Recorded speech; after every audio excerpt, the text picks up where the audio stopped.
the Baen Free Radio Hour.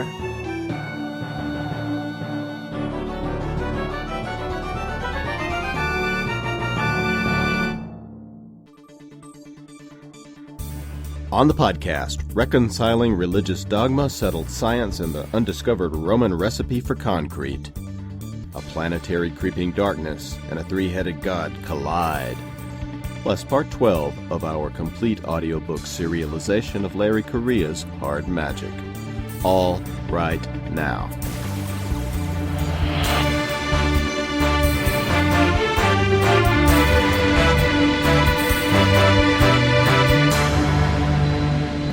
Welcome to the Baen Free Radio Hour podcast. It's an honor to have you along. I'm Baen editor Tony Daniel.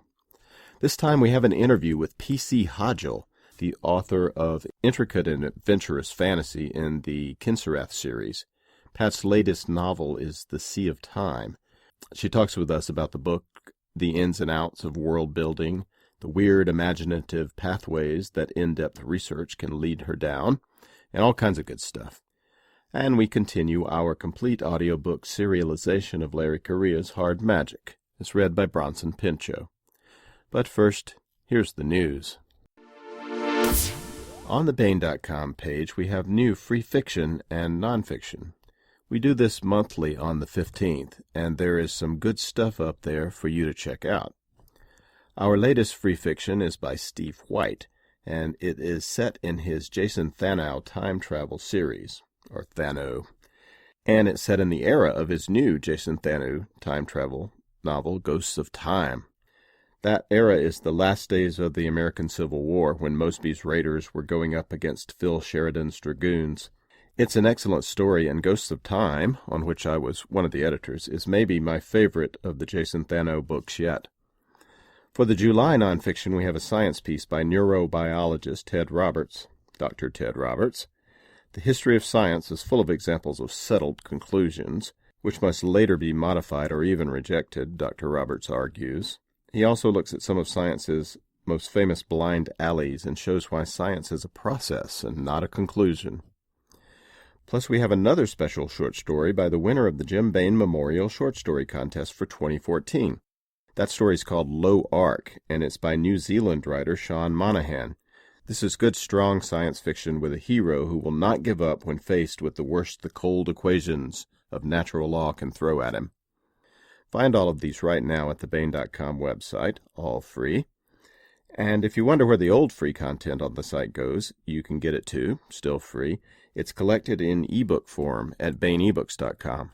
You go to baenebooks.com and put in search terms free nonfiction and or free short stories, and the collections from this year and years past will pop up. All there for your downloading pleasure. All good stuff, so check them out. I want to welcome P.C. Hodgell to the podcast. Hello, Pat. Hello. P.C. Hodgell, Pat, is the author of the Kencyrath series. All right, did I say it right, Pat?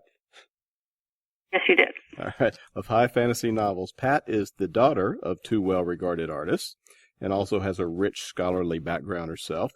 She earned her doctorate at the University of Minnesota with a dissertation on Sir Walter Scott's Ivanhoe, and is a graduate of both Clarion and Milford, the writers' workshops. And she's a retired lecturer from the University of Wisconsin-Oshkosh, where she taught modern British literature and composition. Hodgell lives in her family's ancestral 19th century wood-framed house in Oshkosh, Wisconsin, where she writes, and if you look at her blog, where she knits. These are some wonderful, beautiful things from yarn that you make, Pat. And Pat's Kencyrath series and its prequels have been developing over 30 years or so, I believe. They began with the novels Godstalk and Dark of the Moon, which are collected in the Baen Omnibus edition, the Godstalker Chronicles, and continued in Seeker's Mask, To Ride a Rathorn, Seeker's Bane, Bound in Blood, Honor's Paradox, and latest entry in the series, The Sea of Time, which is now out at booksellers everywhere. The novels have many wonderful characters, but their main focus is on the development of Jaime Talisman, who is a scion of the Kencyrath. It's, I guess it's not exactly a family or a tribe, or it's a melding of different castes and even different species, brought together by a somewhat tricky god to oppose a threat to the multiverses. His name is, or its name, or whatever it is Paramal Darkling. Kind of a beast, kind of a being, kind of a place. If Pat, you can tell me if I have that right. It's pretty ambiguous, yeah. Your world is very complex, and I mean that's the great thing about it is the world building is just phenomenal. Can you give us an overview of the setting we find in the novels? Where is Rathilion? Who or what is Paramal Darkling? And who is it Jamethiel, Priest Baen Talisman? Is that her full name? Jamethiel, Priest Baen. Where's the talisman come from? Is that just the last name she assigns herself? It was something she just picked up in Pytastagon and then pretty much dropped. So, Rathilion, this is not the world that the Kencyrath started on, is it? No, it's not. It's a threshold world on the chain of creation, which makes it sort of a link between dimensions. It's round, but a lot of it is already swallowed by Paramal Darkling. So the field in which they're operating is pretty much what's covered by the maps in the books. Paramal Darkling has sort of evolved over the years. It's sort of an alternate type of reality where life and death get mixed up. It's not so much evil as alien. It's like a spreading cancer. The evil comes into it in its effects on other people, primarily the Master, who was the former High Lord of the Kencyrath, and he's tried to use Paramal Darkling to gain immortality, whereas Paramal Darkling wants him to become its voice, which he really doesn't want to do. Is Paramal Darkling sentient, or is it a place, or is this thing a beast? Not entirely sure. It seems to be sentient, but it's with a different type of intelligence. That's why it needs someone like the Master to speak for it, to be an interface between it and the humans, so to speak, the Kencyrs, the other people. Think of sort of an intelligent cancer. Yuck. So the Kencyrath are opposed to this. Can you explain who the Kencyrath are? Oh, okay. They are, as you said, three different species, practically, that come from different threshold worlds.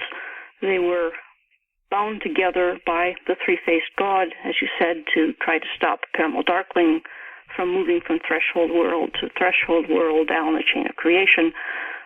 They're composed of the Highborn, at least that's what they call themselves, who are the leaders. There aren't as many of them. There are a lot more of the Kendar, who are basically everything except that isn't the leader. They're also sort of the model of decency in the stories, whereas the Highborn have gotten a little bit off track. The third one are the Aranken, which are sort of like metaphysical giant cats. And they were put into the mix because they were supposed to be the judges, they were supposed to be the interface between the god and the rest of the Kencyrath, except they got so fed up with what the Highborn were doing that when they got to Rathilion, they just sort of moved off into the wilderness, and as we subsequently find out, they're out there trying to find the four who are the elemental beings that represent Rathilion itself. The four are the elementals that are on this world. They're not the Kencyrath's god, who is the three-faced god. Yes, the three-faced gods. God. The four are Earth, Air, Fire, and Water, the Falling Man, the Burnt Man, the Earth Wife, and the Eaten One. We run into the Earth Wife, don't we, in the Sea of Time? Yes, she sort of pops up all over the place. Yeah. I'm very fond of her. She's quintessentially a very old woman who was translated into semi-godhood at the point when the Kencyr temples fired up on Rathilion. I sort of like her sense of humor. So these three casts, the Kencyrath, have been retreating from world to world, and they call it the Long Retreat. But now we have born Jaime and her brother, Torreson. Who are these guys? They're really our main characters in the series, aren't they? They and their cousin Kindry, yes. Mm-hmm. Well, let's see how to explain this. Their father was Ganth Greylord, and he went into exile after the massacre of the women of his family into the Haunted Lands and a keep there. While he was there, Jaredon, who is the master of the house, which is this almost sentient architecture that's slowly creeping forward along with Paramal Darkling down the chain of creation. As I said, Jaredon betrayed the Kencyrath for immortality. He got it through souls that were reaped for him by his sister consort, Jamethiel Dreamweaver, only she was starting to go sort of unstable. Anything that touched her just sort of, souls just went through her like a sieve. So in order to maintain himself, he decided he would send her to the exiled Ganth, and hopefully between them they would have her replacement. Well, lo and behold, they got twins, Jaime and her brother Torreson. Was a surprise to Ganth and to Jaredon, both of them. And that's pretty much their origin story. Yeah. So they're up in the Haunted Land. They're the child of darkness and light, the children of darkness and light in a way, or at least a dark principle and a more natural principle. To some extent, although Ganth is kind of creepy in his own way. But Jaime has certain built-in powers, if you will, because of who she is. Yes. Well, let's see. For one thing, she's got retractile claws, which she's very embarrassed about throughout most of the series. She's finally coming to grips with them, as it were. She has a tendency towards berserker fits, in which she begins to channel the third face of the three-faced god, which is that which destroys. At which point you don't want to be anywhere near her. She tends to create this catastrophe wherever she is. The running gag is that you always find her standing in the rubble looking apologetic. She is sort of chaos embodied, isn't she? She is. Not that she wants to be, not that she tries to be, but it just sort of happens. Well, that's what makes her so much fun to follow as a main character. What about the rest of the world, Rathilian? I think the world building in these novels is just really extraordinary. We have carnivorous horses, or horse-like beings. We have migrating trees, carrion-eating butterflies. I mean, it goes on and on. Can you give a sense of how you envision this world, what it sort of looks like in your mind as you're writing it? Beautiful, changeable, dangerous. As you say, it has a pretty mobile landscape. Things are constantly shifting position, shifting status. It's as if it's exploding with life, as Paramal Darkling is life and death. Things get bigger and smaller in this world as well, like things can be bigger on the inside than the outside, especially the gods' temples. Yes. The ground seems, the theme throughout the whole series is the way is earthquakes and the ground shifting under the characters' feet, both literally and figuratively. So what, Rathorn, or Rathorn, what do they look like? They're really cool. And what do they eat? Answer the last first. Virtually anything, up to including small shrubs and occasionally rocks. They really are omnivores. They are something like an armor-plated unicorn. The armor is ivory that grows in a sort of mask, out of which come the two horns, one on the nasal, one in the middle of the forehead. Then it goes down in plates down the neck and across the stomach. It's extraordinarly tough material. And unfortunately, it keeps growing throughout the rathhorn's lifetime. So if the rathhorn does not find some way to chip off pieces or to grind pieces off or something, it eventually, and they're potentially immortal too. So they can end up completely encased in their own armor, buried alive, as it were. Yikes. And yes, they can be pretty nasty. Yeah, it's good to be on their good side, we find. Right. Even then, it's tricky. Yeah. What about the wandering willows? They're dangerous too, as well, aren't they? Do they travel in groves or? The golden willow that shows up most often seems to travel by itself. I guess it hasn't settled down yet. It's dangerous, but it only really is dangerous if you attack it or you interfere with it. Otherwise, it's just mostly trying to get away, because willow wood is so valuable that people keep trying to cut it down for lumber. So it's sort of constantly on the run. Now, in Honor's Paradox, the book before this, we found Jaime in school, the Tentir Academy, where I guess the Kencyrath soldiers are trained. She underwent a lot of trials there, and it didn't seem like she was going to be able to graduate, but she did. And now has she been assigned to this new southern land, Cothafir? Is she there officially? Yes. What's she doing there? Well, she's there as a second-year Randon cadet, having spent 1 year at the training college Tentir in the Riverland. A lot of her classmates and she have been sent down to join the Southern Host, which is the southern branch of the of the Kencyrath, in the pay of the God King of Cothafir. So she's down there sort of going in for some field work, going in for some training with the host, the Southern Host. And of course, being James, she gets mixed up in a lot of other things as well. What is several times Jaime and other characters refer to the fact that she could be in command of the host. She doesn't want to be. Yeah.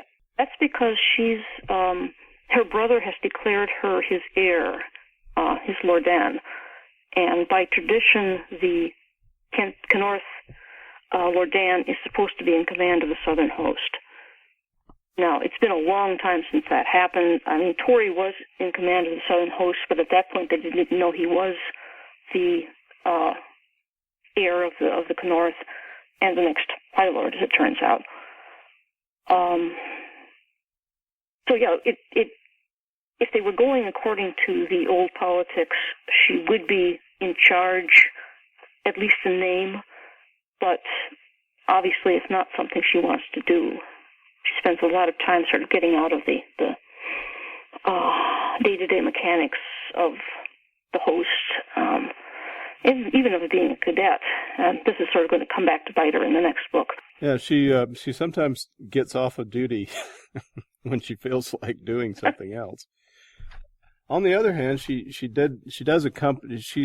committed to it.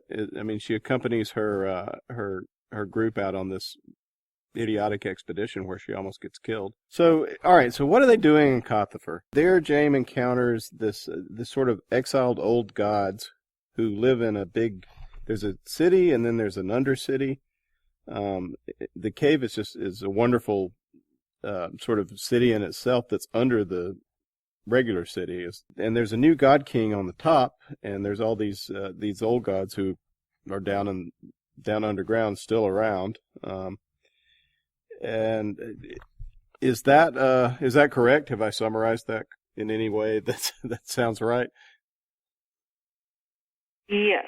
The only other major feature of that city is that, like Titastagon, it has a Kencyr temple in it. Unfortunately, it's an unstable temple. It was the last one. It wasn't completely finished. And as long as it's on, and as long as the power is being generated, then the new gods who are on the upper cliff are gods. The god king is a god king. But when it goes offline, everybody up there becomes mortal again, and there's a lot of civil chaos.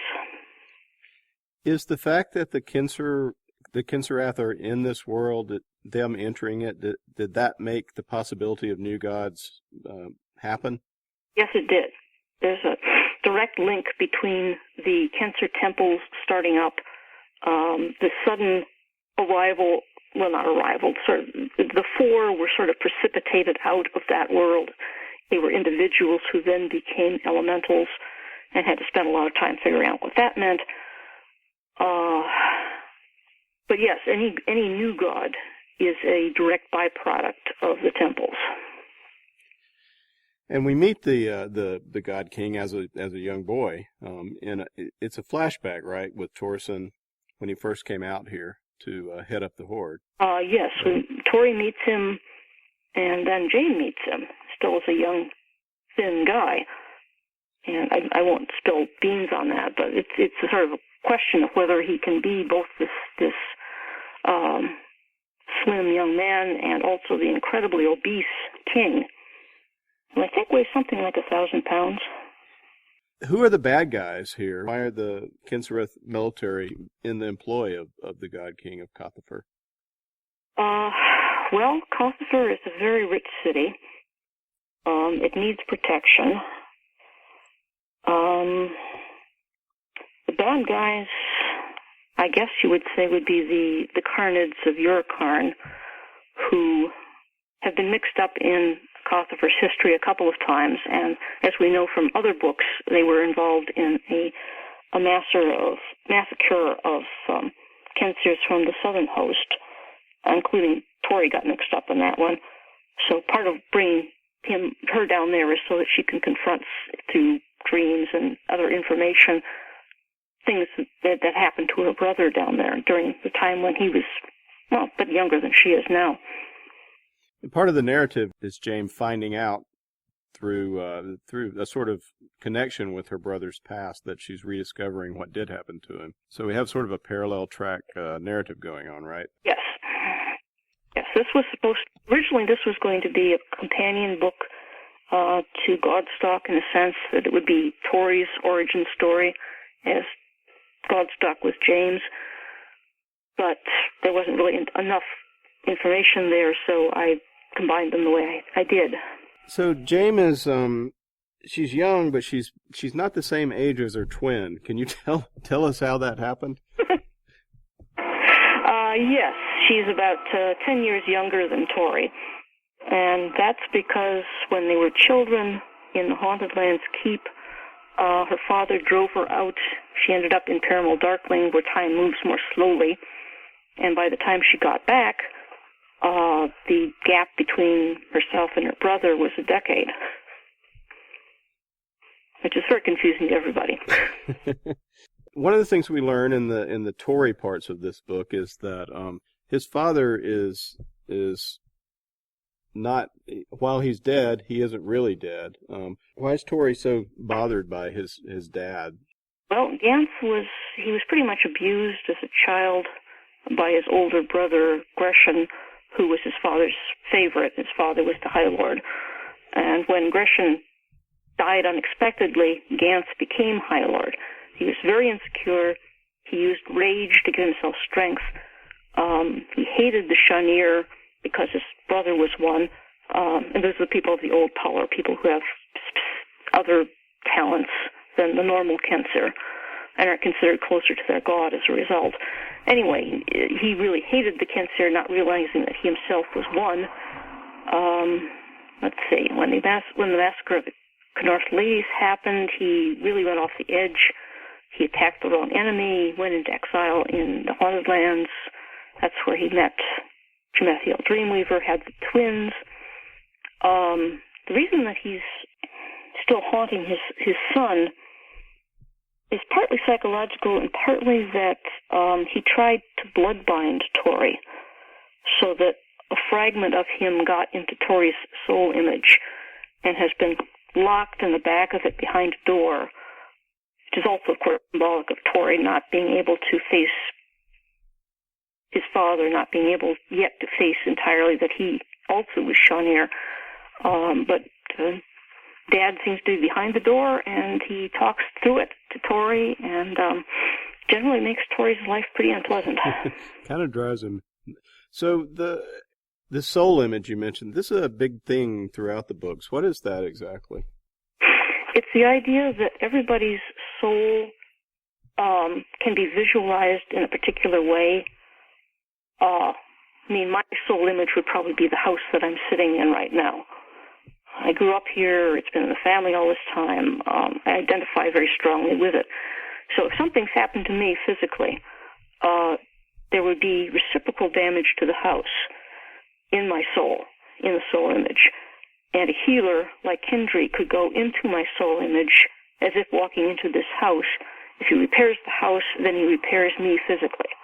I guess if I got injured, then my podcast would start to disintegrate. Maybe it already is. You can't help but getting the sense when reading The Sea of Time that we're in a dreamscape in a way. You have gods walking around, temples that are bigger on the inside than on the outside.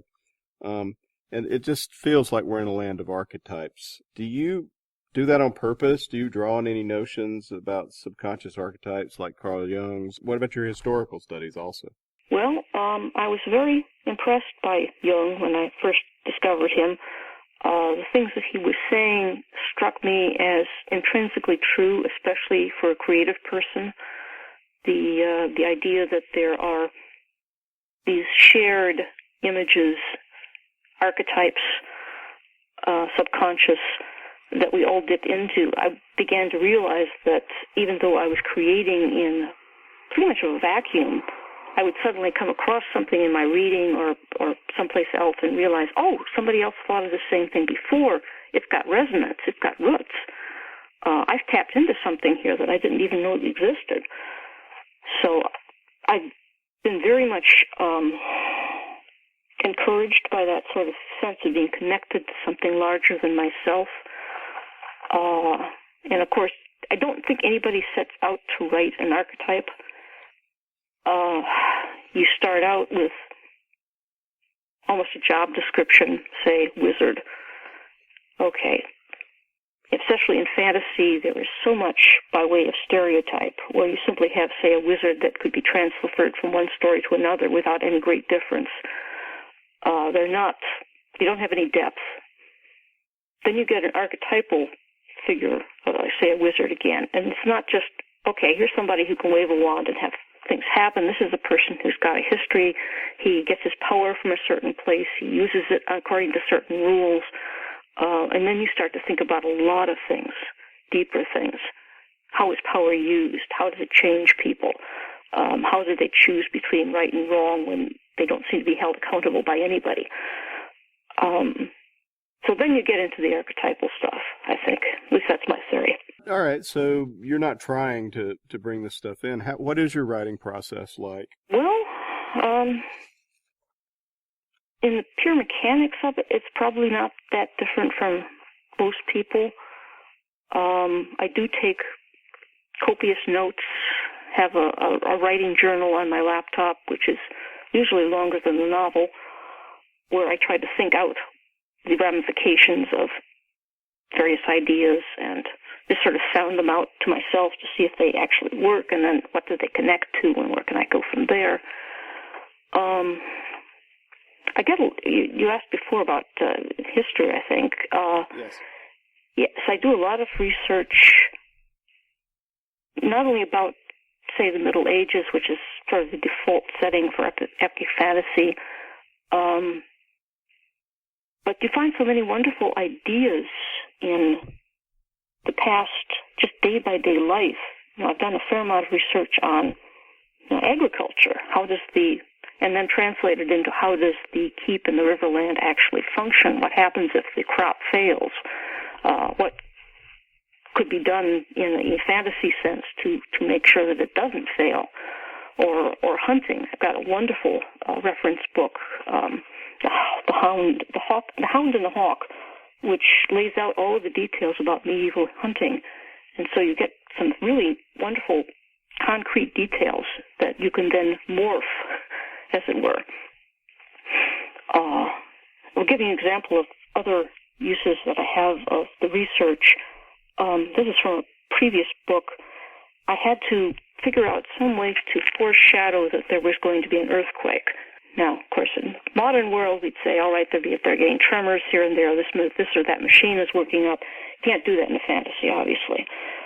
What I did was to check in the library, and I found a wonderful book called When the Snakes Wake, which is all about how animals react before a tremor starts. And one of the things that was an indicator of a coming earthquake in China was that they would have these catfish in big bowls, and the catfish would become agitated, and they say, "Oops, we've got an earthquake coming." So I mixed that with the walking catfish, which I was familiar with because I went to school down in Florida, and said, "All right, when there's an earthquake coming, the catfish get out of the river and head for the hills. When the last tremor finishes, they come back." Pretty good indicator, I guess. Yeah. Like, oh crap, there go the catfish. One quote from Sir Walter Scott talking about doing research and history and whatnot. My whole dissertation pretty much, well, it didn't grow out of this one, but this sort of typified it. He said, quote, "I have buried myself in libraries to extract from the nonsense of ancient days new nonsense of my own." I thought it was a great description of Ivanhoe. Ivanhoe's is a interesting book. I love the Waverley novels. Ivanhoe's kind of a big hot mess of wonderfulness. It's hard to figure out in the same way as The Heart of Midlothian or something like that. It's a sort of book everybody wants to do over and get it right.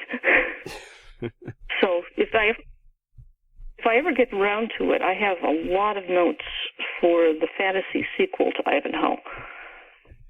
Excellent. I'd like to tackle someday.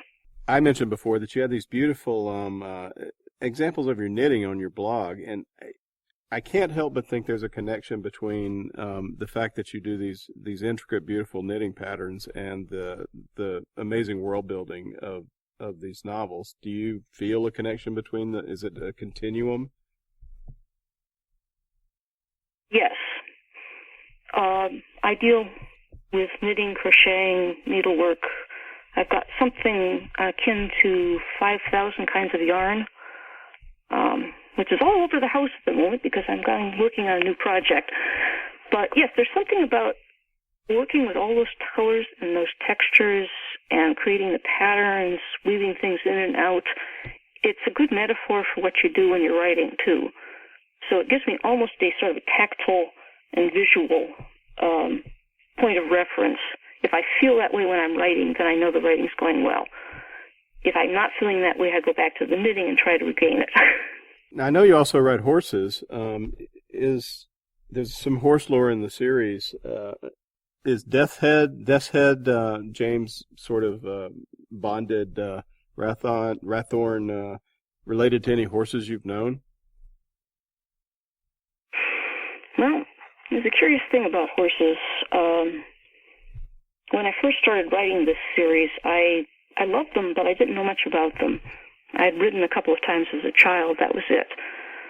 About the time that I was starting on to ride a Rathorn, I figured I'd better get some more practical experience.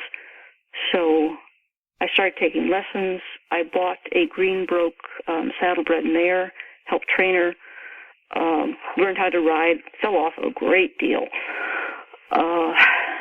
And I've been doing it for like 14 years now. But before that, I had James being just a terrible rider, because I was a terrible rider. And she still has all of my hesitations. So that's, to me, sort of a running joke, too, that she has this tremendous creature that she is bound to, and yet she falls off all the time. They have contretemps of various types. I'd say that Death's Head is sort of the condensation of all my fears about horses. I mean, they're big, they're strong, Sometimes they can be unpredictable. Sometimes they can even be vicious. So I guess it's just sort of pieces from all different horses that I have experienced over the last 14 years.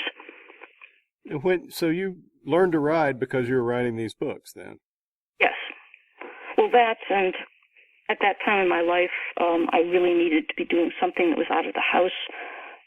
My mother had just plunged into dementia, and she was driving me crazy, too. So having something to go to, like the stable just outside of town, was a mental savior there.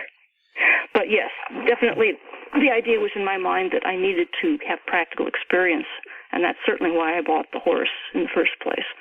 Has knowing how to ride now changed the course of the plot or any of the details of the books? Oh, yes.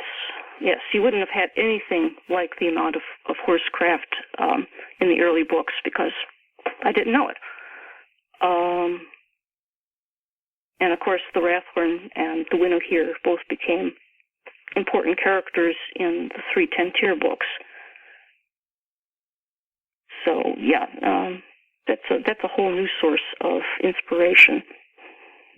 You've said in other interviews that you have planned this out in certain sense, but that characters pop up who you didn't expect, such as their Jaime and Tori's cousin. How do you keep it loose enough to be able to do that, and yet you do know where you're going? Pretty much. Well, I know where I'm going. I don't necessarily know how I'm going to get there. That's the big trick about each novel. But yes, a number of characters I thought were going to be just nasty villains. Gorbel, the Kencyrath Lordan, was simply going to be an unpleasant roadblock for Jaime. But when I started writing about him, I realized that, it would be a lot more interesting if he were actually quite competent and actually a fairly decent person underneath this veneer that his house has put on him. So, yeah, I didn't plan him to be anything like that, but then he flipped, and the whole storyline, sort of parts of it flipped along with him. That's kind of exciting when that happens. Also a little bit unnerving sometimes. Well, we have a story now at the Baen.com website, which is another minor character in the book, but an important one, Wolver Grimley. Can you tell us a little bit about him? He's a fascinating character and what he is.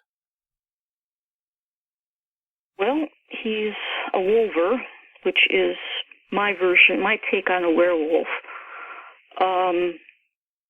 Wolvers are capable of changing from semi-human to wolf form very quickly, and they don't have to worry about the moon or anything else like that. Grimley is a poet, very bad poet actually. If he tries to do the affected style that is common in Cothifer, if he simply sings, howls, he can paint whole landscapes with his voice. And that's the songs of wood in the story. Songs of wastes are the ones that he tried to put together to entertain the king and the other nobles, and they were just terrible because they were false. They weren't true to him. And he runs into Tori, and they become friends, and yeah, actually he's one of those characters who almost literally popped out of the bushes. I wasn't expecting him. He was just suddenly there. He is one of Tori's oldest friends and confidants. So I like their dynamics. Yeah, those scenes where they're having a back and forth are amusing. They're a lot of they're very entertaining. So we're gonna have another Kencyrath novel because I saw the contract sitting on the desk in there the other day. So where's the story going? What's ahead for Jaime and Torrison? Well, not sure how much I should say without giving spoilers. Something happens in Sea of Time that has profound impact on Tori and subsequently on James. And so that will have to be worked out in the next book. Tori's going to sort of lose it for a while, for reasons you won't find out until the end of the book. You said that you're going to have to put Tori through a sort of a bad period, although you really like him and he's not a bad guy. You keep giving hints about this. I guess this is what we're about to see. Yes.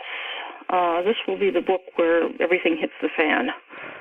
Well, actually, that will be the one after it, but this one is the one that sort of sets up the difficulties that they'll be facing towards the end. The book is The Sea of Time, a novel of the Kencyrath series by P.C. Hodgell. It's now at booksellers everywhere. Pat, thank you so much for being with us on the podcast today. You're welcome. And now here is part 12 of the complete audiobook serialization of Larry Correia's Hard Magic, as read by Bronson Pinchot. This portion of Hard Magic is provided by Audible.com. Get the complete audiobook at Audible.com now. If you're not a subscriber, you can get the entire audiobook free or choose from more than 100,000 other titles when you try Audible free for 30 days. Okay, here's what it's gone before.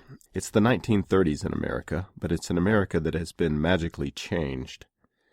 In the 1860s, a handful of people from all walks of life were visited with special magical talents, and each generation since then more are so affected. These people are called actives. Most actives use their powers for good, but some do not. Jake Sullivan is a private eye. He's also a former soldier, an ex-con, and an active heavy. He's the type of active that controls the force of gravity. This is something Jake is good at. After working for J. Edgar Hoover's Bureau of Investigation and getting thrown out of a dirigible for his trouble, Jake is perplexed why he was sent to capture Delilah Jones, a brute who was accused of working with the mob. Now Jake has stirred up the mob by poking around, and a rogue hitman is planning Jake's demise to add a notch to his gun stock. But also interested in Jake are some altogether more impressive actives who may or may not wish him ill. They represent the Grim Noir Society. Jake is about to have a very rude awakening, with life and death in the balance. Here is Bronson Pinchot with Part 12 of the complete audiobook serialization of Larry Correia's Hard Magic.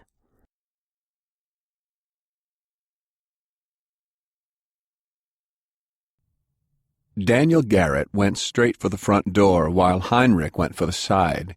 Fades worked better in the dark. Mouths always preferred the public. There were two gangsters in the low-class lobby. One was sitting in a chair next to the desk, pretending to read the newspaper.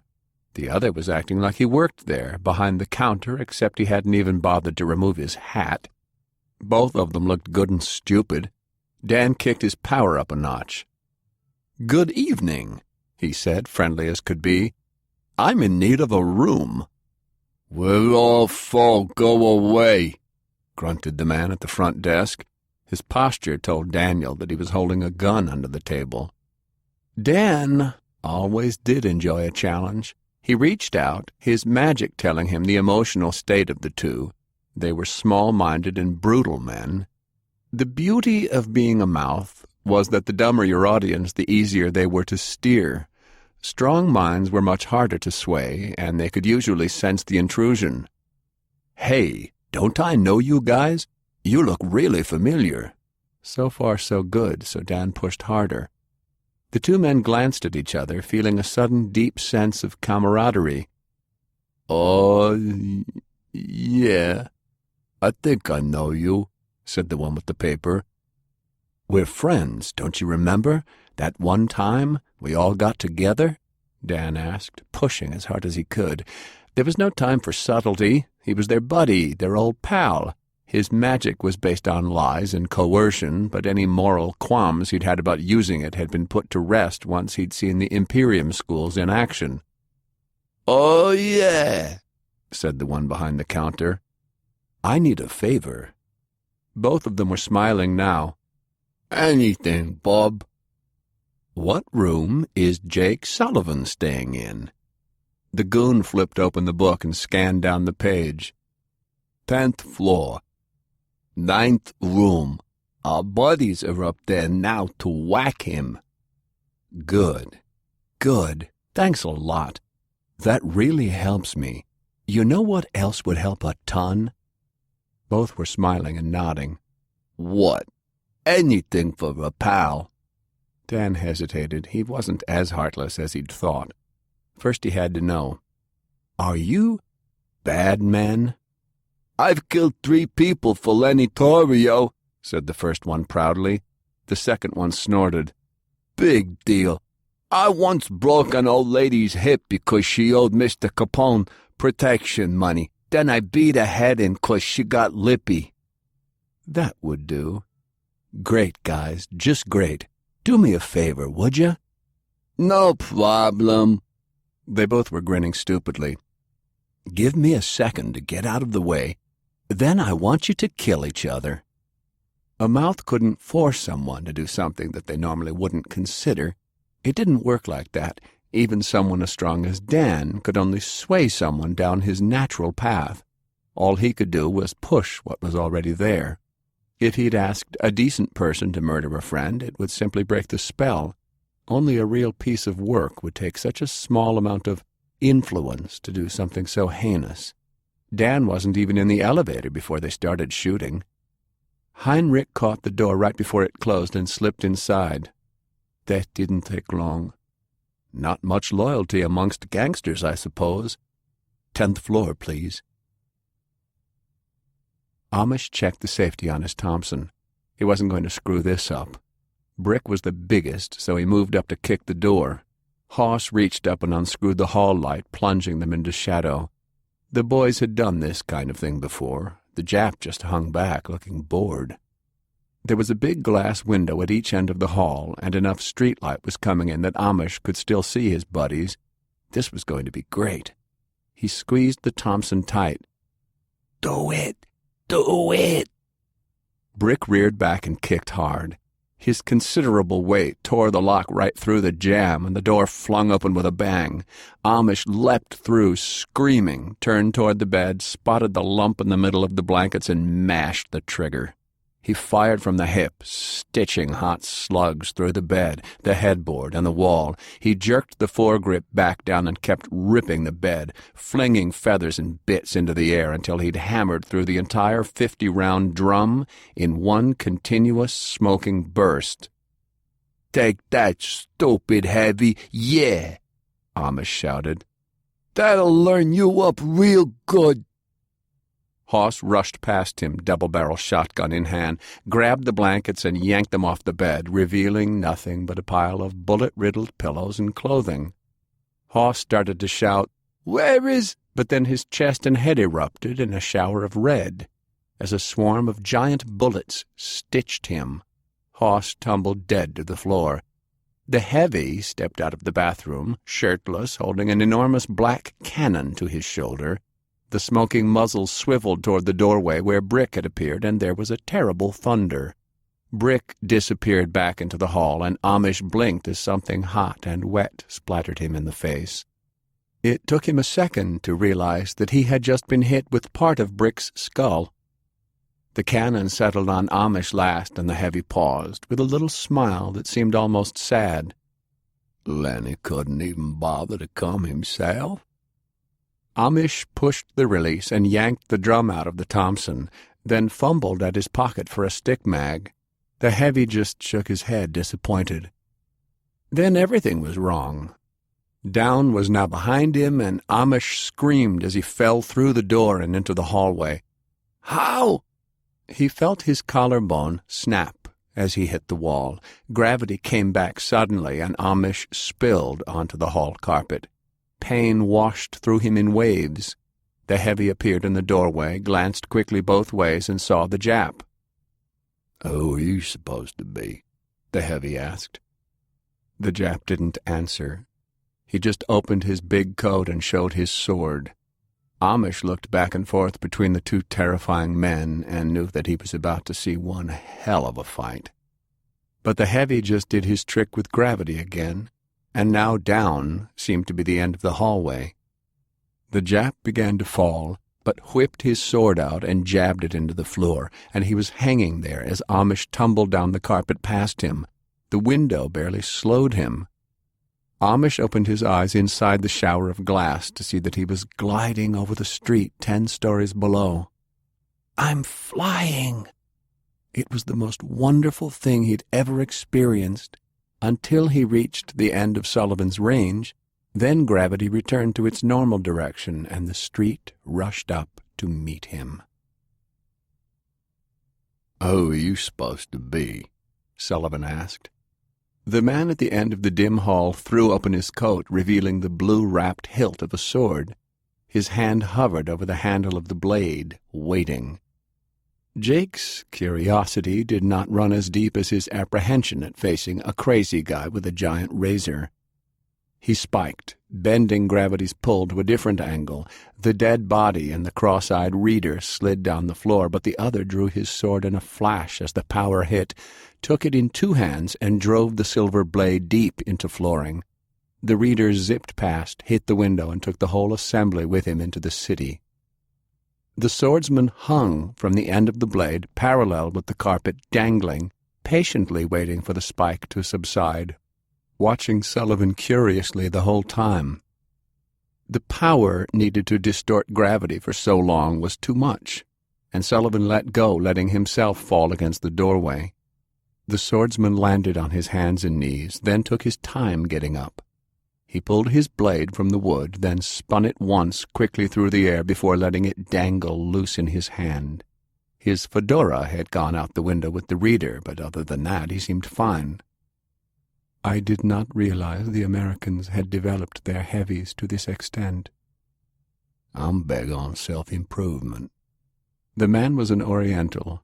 Sullivan had worked in a few Chinatowns before, and the truck drivers that had driven the first volunteer around France had been Vietnamese, so he had more cultural exposure than a lot of his countrymen. But this man spoke English better than Sullivan did, and had a much nicer suit. Probably almost 50, but strong and fit.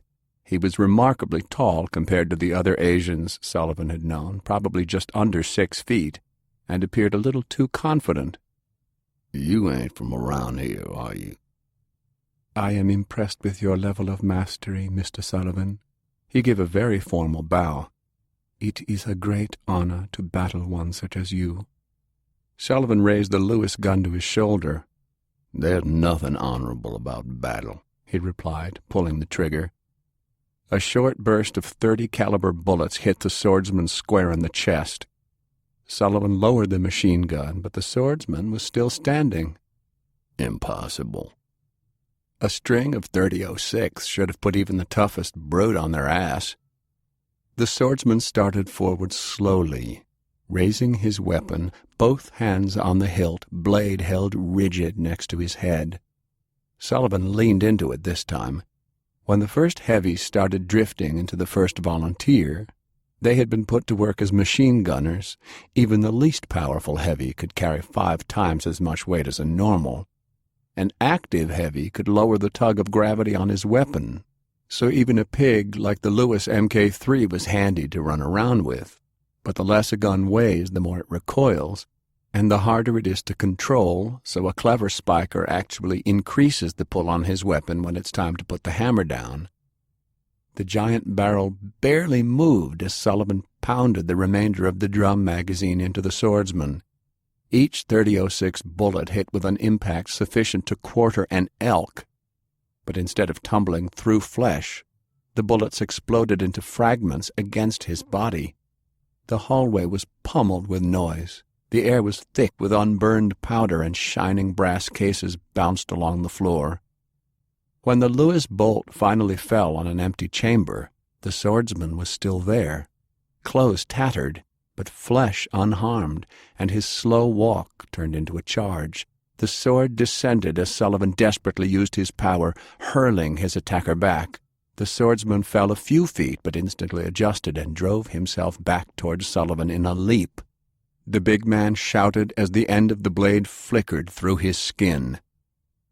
Sullivan stumbled back, blood pouring down his bare chest. He spiked again, totally reversing gravity, and the swordsman fell toward the ceiling. Again his foe adjusted, twisted, and took the impact with his hands, rolling across the roof, getting closer. Sullivan cut the power, and the swordsman dropped, hitting the ground in a perfect crouch, coat billowing around him, sword extended behind. He looked up and smiled. "What are you?" Sullivan gasped, reaching deep, gathering power. He had one last trick. "I am Rokusaburo of the Iron Guard, herald of the Imperium, warrior of the Emperor of Nippon. Know that before you die," he said with pride. He rose and extended his sword, aimed directly at Sullivan's heart. "I represent the future." "Not if we can help it." A gray shape appeared through the wall, colliding with the swordsman, locking up on his extended arm. Both of them crashed into the wall, cracking through the boards. The swordsman roared, the gray shape was instantly flung off, and the German from the stolen dirigible landed at Sullivan's feet. "Need a hand?" the Fade asked. Sullivan shrugged. "I suppose." The swordsman came out of the wall swinging. The blade was insanely fast, and Sullivan was barely able to raise the Lewis to block. The German started pumping rounds from a pistol into the attacker, and Sullivan was rewarded with bits of bullet jacket hitting him for the effort as they ricocheted off the Jap's skin. Rokusaburo spun into the hall, and they had to leap back to avoid being eviscerated. The sword lanced forward, and Sullivan barely blocked it, the Lewis flying from his hands under the impact. The blade instantly returned, humming through the air, and the tip pierced his bicep. The steel came out in a splash of red that painted the wallpaper, and Rokusaburo stepped back, triumphant, as Sullivan crashed, bellowing into the wall.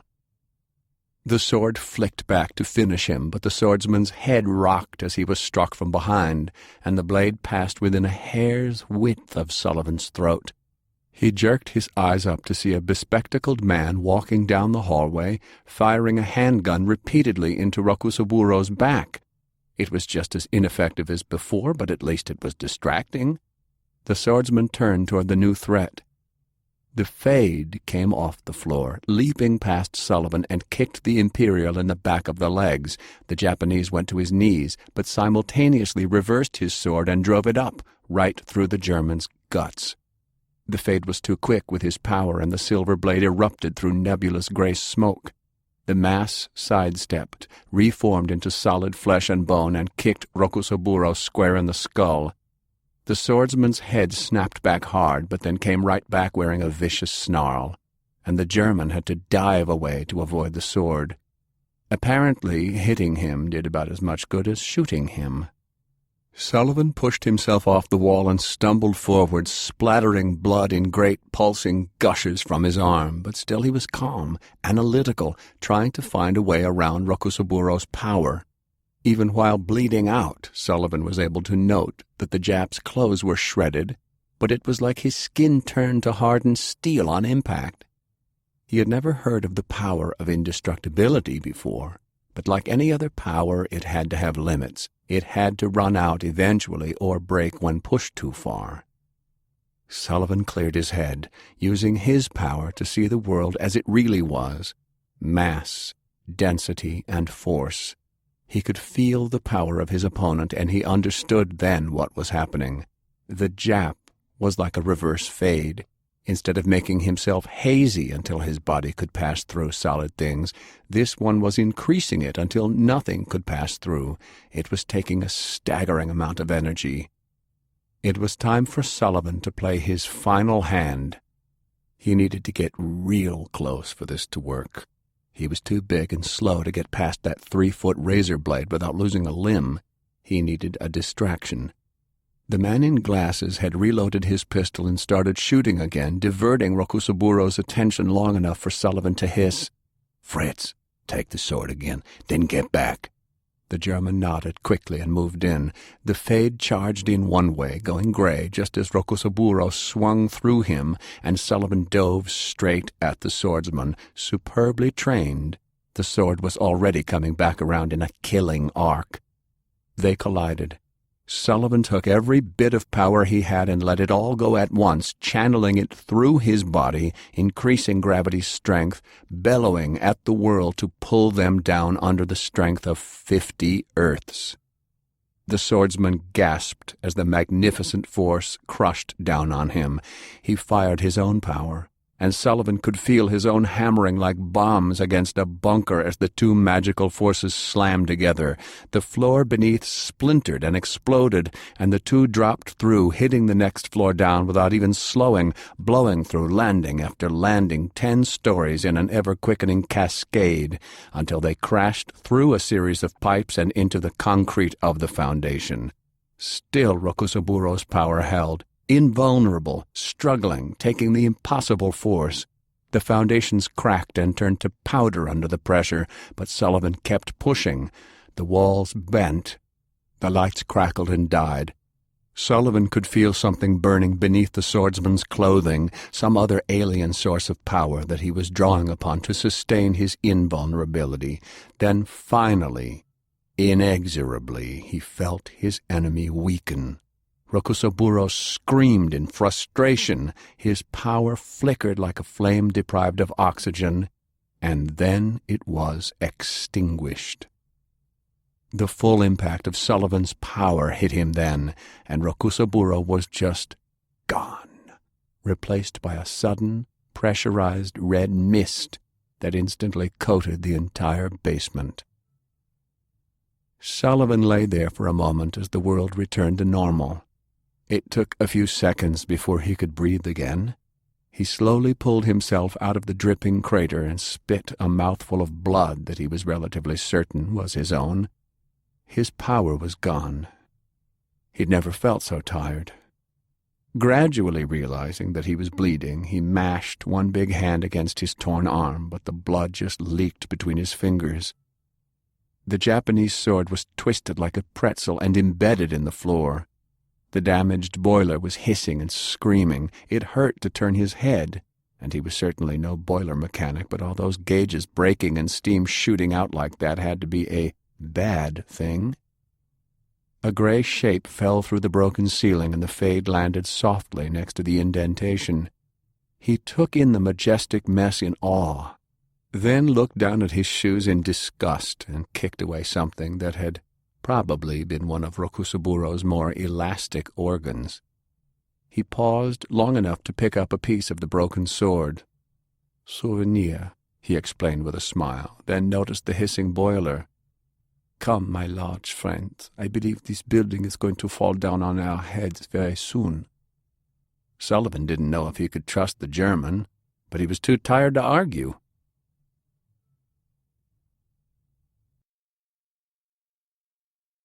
That was part 12 of the complete audiobook serialization of Hard Magic by Larry Correia. It's read by Bronson Pinchot. And that's it for the podcast. Thanks to Audible.com, and thanks to podcast theme composer Ruth Judkowitz. And a rage of Rathorns in Stampede, kicking up clouds of gold dust and the shed fingernails and toenails of old gods gone to seed, as they pull along a woven banner displaying elaborated thanks to P.C. Hodgell, author of new Kencyrath novel The Sea of Time.